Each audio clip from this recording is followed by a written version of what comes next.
Hi, I'm Samira, and today I'm going to talk about, is the body the marker of truth? And if so, how do we read it? So, I believe that the body is the marker of all truth, and I'm going to explain why I believe this. Um, Firstly, I believe it on a philosophical level, it makes sense to me. So, if we start looking at different religions and how they look at stuff, um, Christianity will say there's love within all. We will have Buddhism that will talk about this divine energy or this space that is within all. We can see that within religions there is this space that they talk about that is, you know, underpinned by this sense of divinity or sense of holding or sense of oneness. And if that's the case, then that means that there's divinity in me. There's like God in every cell of my body. I am connected to everything on some bigger level. Now, I don't like to take any belief systems for truth.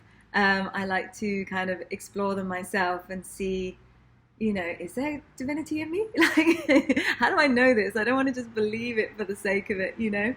So I started going on a journey where I started just stripping everything back and breathing, stopping and breathing and watching all the nonsense go through my brain, going through all of the twitchiness and aches in my body, and month after month starting to just surrender and open and feel where my body was at, just placing my hands on my body. And what happened is that my body started giving me more and more information. So to start with, I couldn't really feel much. I could feel some tension or some achiness.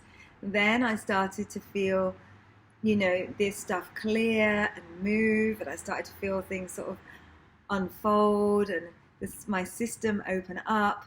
I could feel different areas of myself, find different alignments. I was really getting a lot of information from my body. In fact, all of those subtle messages that my body had been trying to give me for years and I've been ignoring now were really strong. It was like a reignition of what we would call intuition or something like that. But so I'm here lying with my body, and it gets to the point where I can feel how I can reprogram my own body to make it stronger and healthier and come into a more wholesome place with myself. And then as I was going through life, I would start to listen more and more and more to these subtle messages.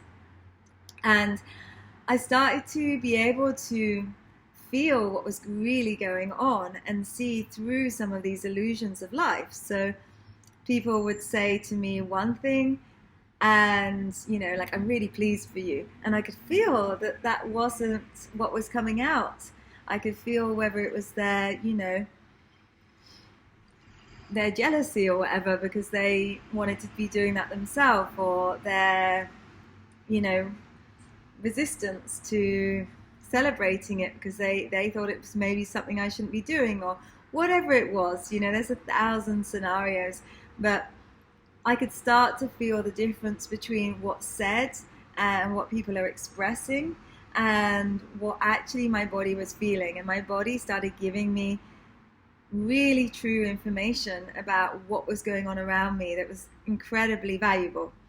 So yes, I truly believe the body is the marker of all truth.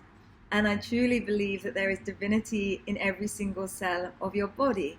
And why do I believe that second part? Because after stripping back all of the stuff that I found wasn't me and taking all of this contraction and everything else away, I started to find this beautiful space of spaciousness and love, like this depth of holding and multidimensionality that was in my body, that where my body could actually hold me, the space it could hold me was incredible.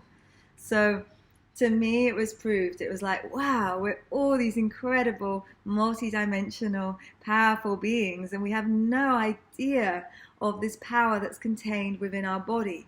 And we spend our lifetime moving on our bodies in ways that doesn't actually support us to feel them. we move in contracted ways that are dealing with, life and being tough and being this and being that and, being big for our father, or, dealing with, our neediness of our mother, or whatever it is that stops us from actually walking in harmony with the nature of ourselves, with the nature of our divinity. So how do we do this? How do we get to a stage where we reignite our intuition, where we can feel this sort of full body knowing of situations? So to start with, I still advise anyone to keep coming back to that place of stillness, to keep finding that depth and depth and depth, and stripping back everything you think that you are, to come into just listening to the body and saying, okay, show me, teach me. You don't even have to believe in God, you don't have to believe in divinity, it doesn't matter. You're just coming into you to just go, okay, I'm here, I'm listening to my body, that's all I'm doing. I'm doing an experiment in listening to my body, in case this crazy woman on the video thinks that, in case she has a point, I'm going to give it a go, you are testing and measuring the truth for you. So that's a really good way to start. But even if you don't want to do that, you can do it through just in life, paying attention to your body. When you suddenly get that in your system and you're like, oh, what's that? Now, the problem is, if you haven't been listening to your body, when you start listening, it's really confusing. Let's say you see, John over there by the coffee machine and you really fancy John. And there he is again. And you get excited because you're like, oh, it's John. Maybe I should go and get myself a little coffee at the same time.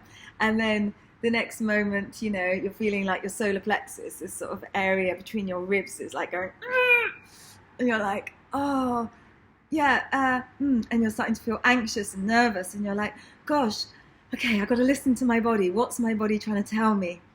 And you're listening, but you don't know whether that anxiety is because, you should go over and see John, but you're scared to, or whether it's because actually John's not very good for you and you kind of know that inside and you shouldn't be pursuing that, or whether actually, you're meant to be focusing on something else in life and John's just a real distraction and an addiction you have to getting attention, or whether John is the real deal and you just have to break through something inside yourself, your own resistance. So this, moment could be any of those scenarios, and it's really hard to unpick what's going on.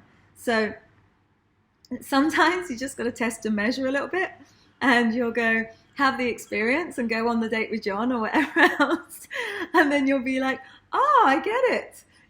This is what makes sense. This is why my intuition said this. This is what's going on. Other times you might just be like, okay, that's interesting. I'm listening. I'm not comfortable.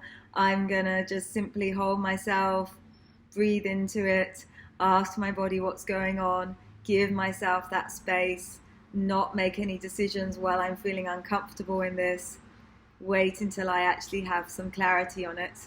You can live it whichever way you choose to do.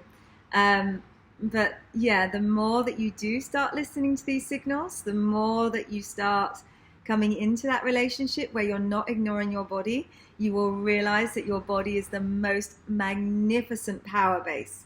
It is what will hold you in this world within all of the stresses. The more that you listen to it, the more you develop into a person who can know where they're at, wherever they are, because your body will be telling you, boom, this is something to be wary of. Boom, this is something that's going to help you. And that is so valuable. So yes, I do believe the body is the mark of all truth. I do believe that it is so important for us to listen to it. And I hope you enjoy your journey of exploring this with yourself.